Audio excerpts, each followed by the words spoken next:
Sucker on record. Hey everyone. It's Thursday night.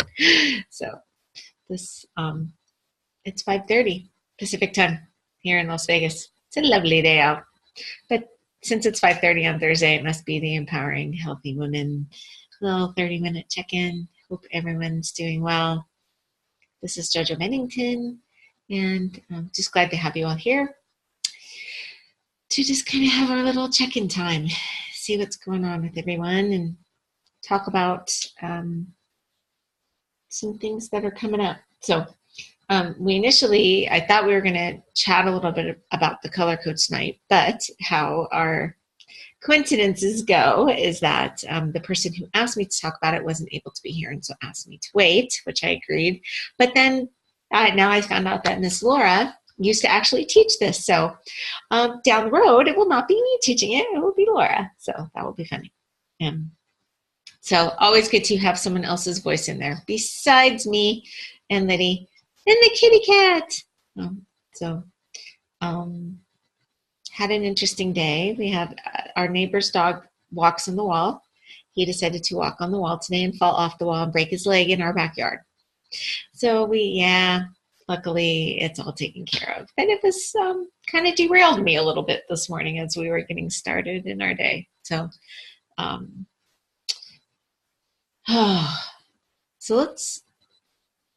this has kind of come up for me, and we have chatted a little bit about this, not only on my little team calls that I do, but also in another mentoring space that I'm working in. And so this will sound a little bit familiar to Kelly as well, because she's working in that space with me. But to talk about connection, and we talked about it more in the mentoring space and in the team space to look at it in a multitasking way. But what I'm noticing this week, and especially coming back from my little couple days from being in anniversary land, is how disconnected we are. We're in the same house. We work in the same business. Like, he's literally at any time, 20 feet away from me, probably at around him, the majority hours of the day, and how disconnected we are. And so we were looking at, in our other mentoring space, that the average person has 50 to 60 distractions a day. And so if each one of those distractions takes between 1 and 5 minutes, that about 4 hours of our day is spent on distraction. And, we're talking about things that are not valuable distractions. Like, you come in and your kid's arm is cut off and we got to go to the hospital. That would be a valuable distraction. It's the things that can wait, the things that we allow to take our attention away, that are not immediately important. So we are not focusing on what's right in front of us. And so we were talking about it more on a business aspect. But I think that probably even more importantly, it's the relationship distraction for me. So if this does not apply, then do not apply. But it's the relationship distraction. It's the email comes in, has to be answered right away. Does it? The message comes over on the phone, you hear it go off immediately, you answer it. So not only does the average person 50 to 60 times a day get distracted, but then we also look at our phones 120 to 150 times a day. I would love to start, have it count every time I touch it and pick it up, have it count how many times I do that. It'd be really interesting, especially since I do a lot of my business on my phone. I can't use that as an excuse necessarily, but it's the point that we're not focusing time, not only maybe into our business or into our space, but into our relationships. And so, is there an off time? Is there's a time to put my phone down, a time to close my computer, a time to, I work inside my office, Vinny works in the living room. So his computer is always accessible to him. So a lot of times, we're both guilty that the computer's open and right in the middle of a conversation, one of us zones out because we get distracted by something on the computer. That happen to anybody else, or is that just me? Yeah. So, or the kids are saying something, you completely zone out, right? Because something, the phone goes off, and then you're like, 5 minutes later, you're like, what were you saying? Like, you don't even remotely know what that conversation was or where it was going, and then, it's really started to bring a little bit of guilt into my space where I'm like, God, I did it again. Like I'm really focusing on not doing it. So to be pulled back into it so easily is kind of interesting. So we took some time away for a couple of days. For the most part, we did not open our computers at all for the time we were away. We had our phones, but we didn't.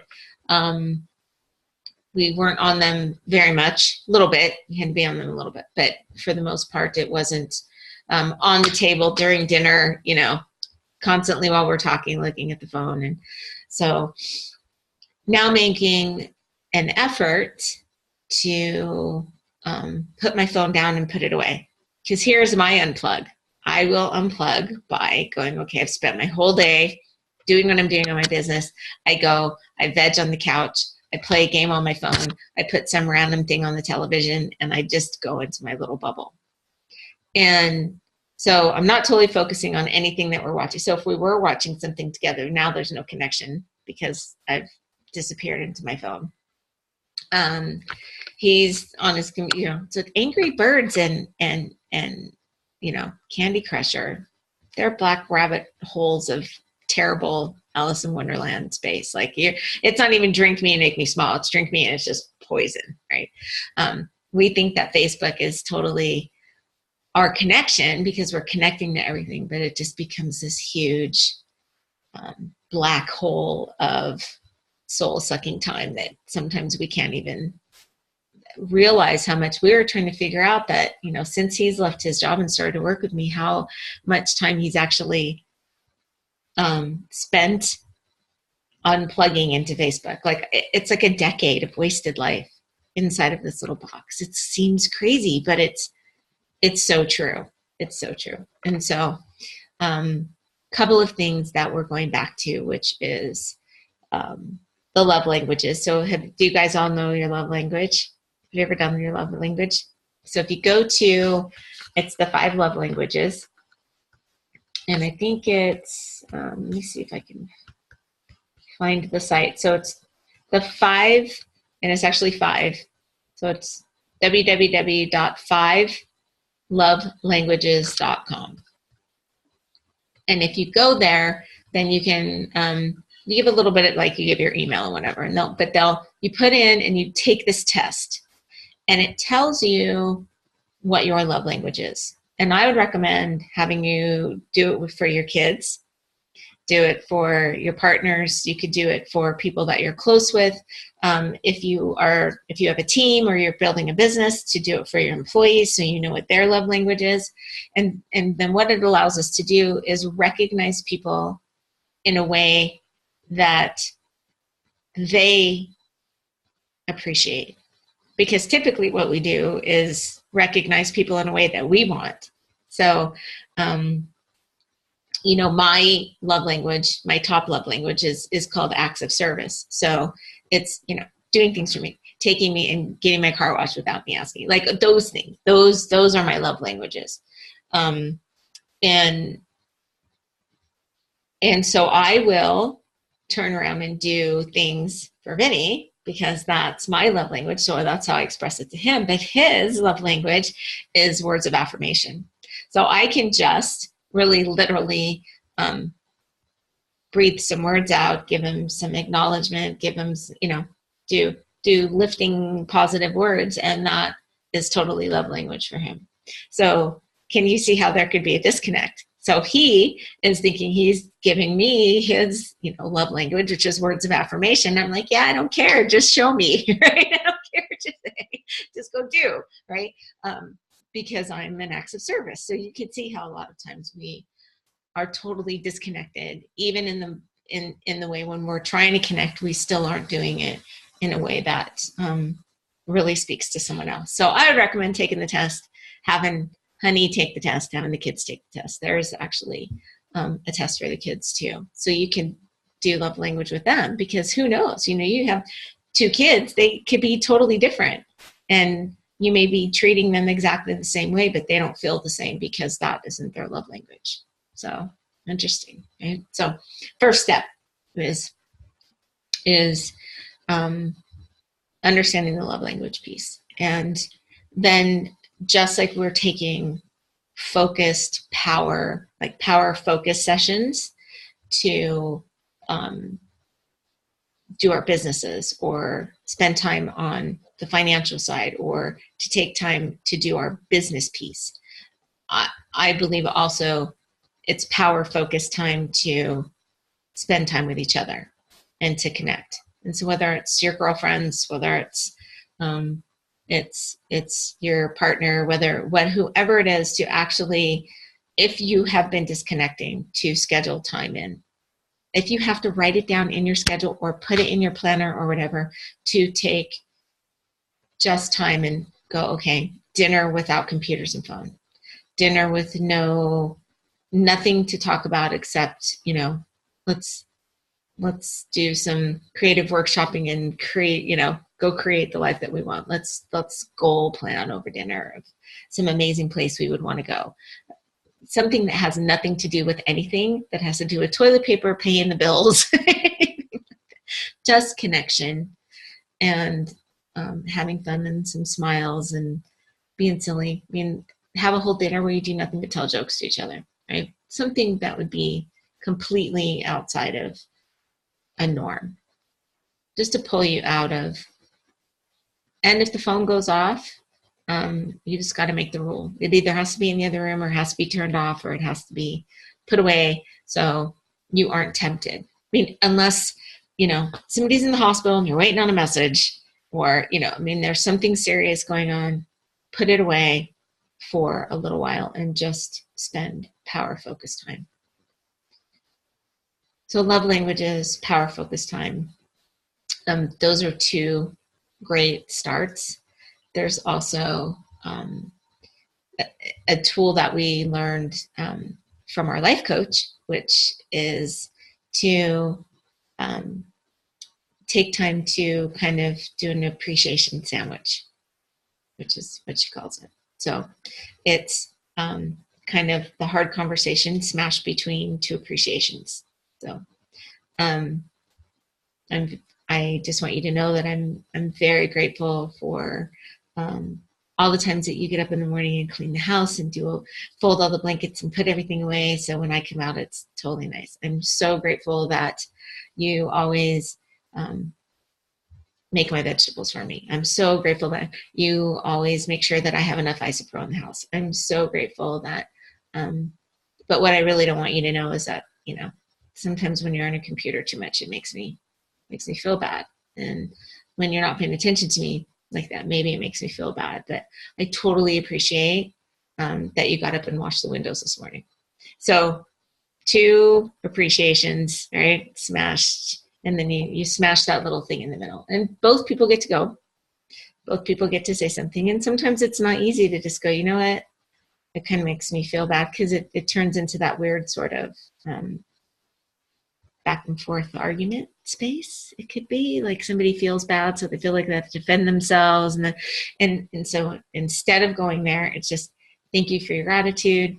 Thank you for being honest with me. I hear you, and thank you for your gratitude. And then there's no response. They don't have to respond. They don't have to defend themselves. They don't have to step in. They don't have to do anything except reciprocate. And you just accept it and understand that just because potentially there's something that's disconnected doesn't mean that I totally don't appreciate you. And you could do that with your kids and teach them how to do appreciation sandwiches. And bless you.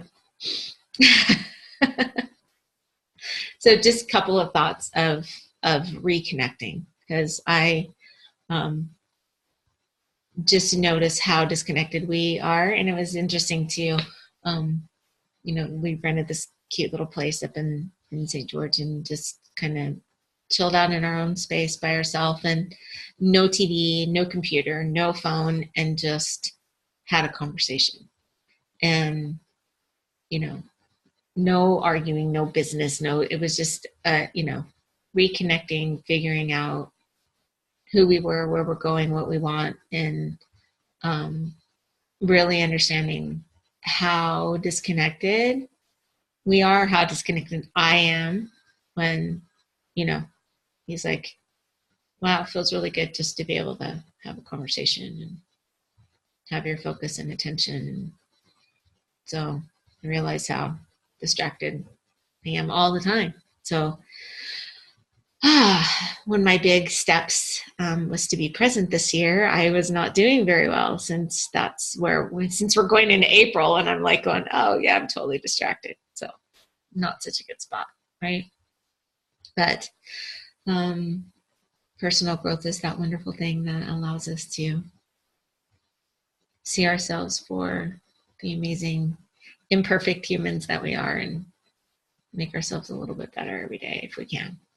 So it's the awareness, and then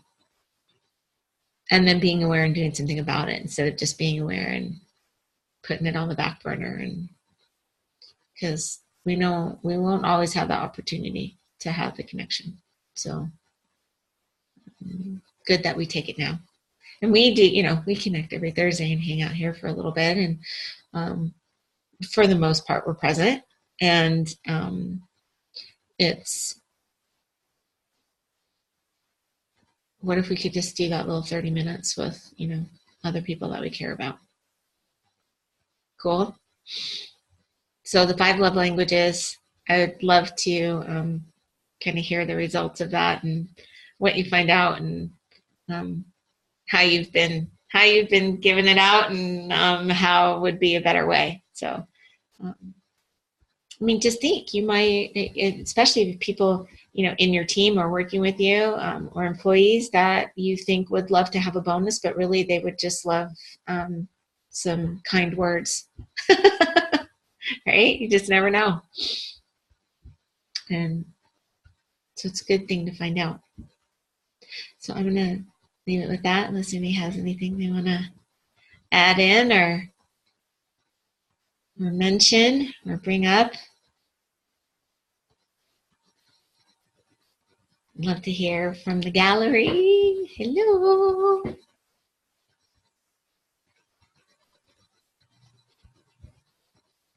Sure. Well, we're all guilty of our own. Hi. We're all guilty of our own,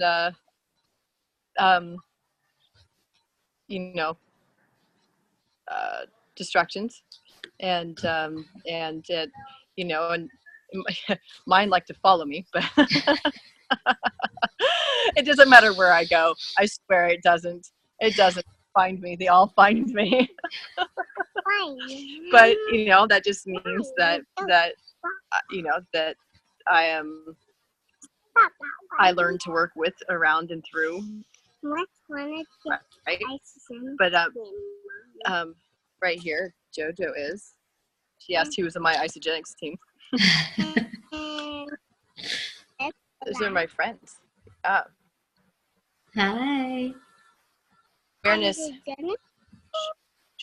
Awareness, I think, is absolutely critical.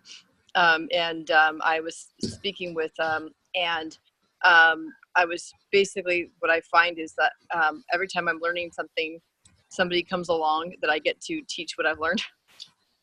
And so then I learn it better, and that reminds me, I should do what I'm saying. But she was, was having, I was trying to explain to her how to have joy in the journey and being present, and that first step in everything is awareness, just like you said. And it's aware. And then once you're aware and you're catching it, then do something about it. And it's not just, it's one thing to know it, but it's a whole other thing to embody it. And so, and the more we embody it, the more we do, that good habit, and we act now on our good habit. And that's a joke for us, because we're listening to the 10 scrolls, 42,000 times. but 42,500. 42,500 times. But then it's, when we do that, then we're embodying it, and it's a good habit, and then we just do it, and then we don't really have to think about it, right? So I remember hearing a long time ago, about the love language, and I can't remember if Donna was speaking about it, or if maybe, or Sunny. Yes, I mean, because it's once you got into it, I went, I've heard this, and it makes sense, because how do you like the different, Sunny might have even said it, talking to people on your team. Do some people like to be rewarded by a Facebook message, by a text message? Do they want like a little show of gift? They want like a little gift certificate that's, like not gift certificate, but like certificate that's saying you had 5 cycles, like, right? But I mean, yeah, exactly. And that really does make all the difference, because then sometimes all anyone needs, is a little acknowledgement, and then you hunker down and you power forward again. And that could be with anything. That could be just the same with doing the dishes and taking out the trash. Text message. let's turn that down. That was hilarious. So anyway, I will. That's Awesome. my thoughts. It's a good topic. Thank you. Yes, thank you. Okay, so 5 love languages. Would love to hear how that turns out for you. Try an appreciation sandwich. Always remember to say thank you. Allow them to go, and don't feel like you have to respond. It's just a way for them to express and for you to express. And power focused, connected time with no technology. Good. All right. So, hello, Miss Liddy. Liddy just joined. She did. So we are like almost at time, but we will rally back and do the color code. We'll get with Laura and have her get some ready, and we'll compare. We'll do some color code training, because that'll be interesting. And by color code, Jojo, are you meaning like when people are like, I'm a yellow, I'm a red, that kind of color code? Yeah. That's fabulous, because I hear people talking all the time about it, and I know nothing. Okay. That's great. So we, in working with one of our mentors, David Wood, he does a lot of training in the color code and has taught us a lot about that piece of it, and really how to understand people. Like, you just go, why? I just I can't get through. And then when you realize that, they are speaking 2 different languages, just like in the love language, right? You're speaking 2 different colors. That when you understand what color to speak to someone in, it's a completely different space. And so that'll be fun, and it'll be interesting to hear Laura's take. So I look forward to that. And well, Liddy, we had a fun conversation about connecting. So anyway, we are at time, and I appreciate you all, and I would love to hear what your love language comes out to be. And Liddy, you got something you want to add in before we go? I was going to talk about the color code just for a minute. That here's the best part of color coding. When you learn this, what happens is that we realize that we're weaving like a piece of fabric, and like a web, and knowing the code, the colors of where the people are. It's like you need all of them in your organization. And then you have an appreciation for what fiber or what part of the weaving they are. So it becomes the net. Like, you catch more people when you actually understand that. It's sort of like catching fishes of men. It's just like really giving them, I'm going to say, a lifetime of eating and feasting on the brilliance of who people are. It's wonderful. Yeah. Oh, good. Awesome. Well, I look forward for us doing that. And thank you. Bye, everyone. Have an amazing week. We will see you next week. Dad. We'll see you in Minnesota. Hey, next week I'll be in Minnesota with Lydia and I will be together in Minnesota. Oh, wow. Oh, wow. Yes. Bye. Bye, everyone. Have a great week. Bye. Bye.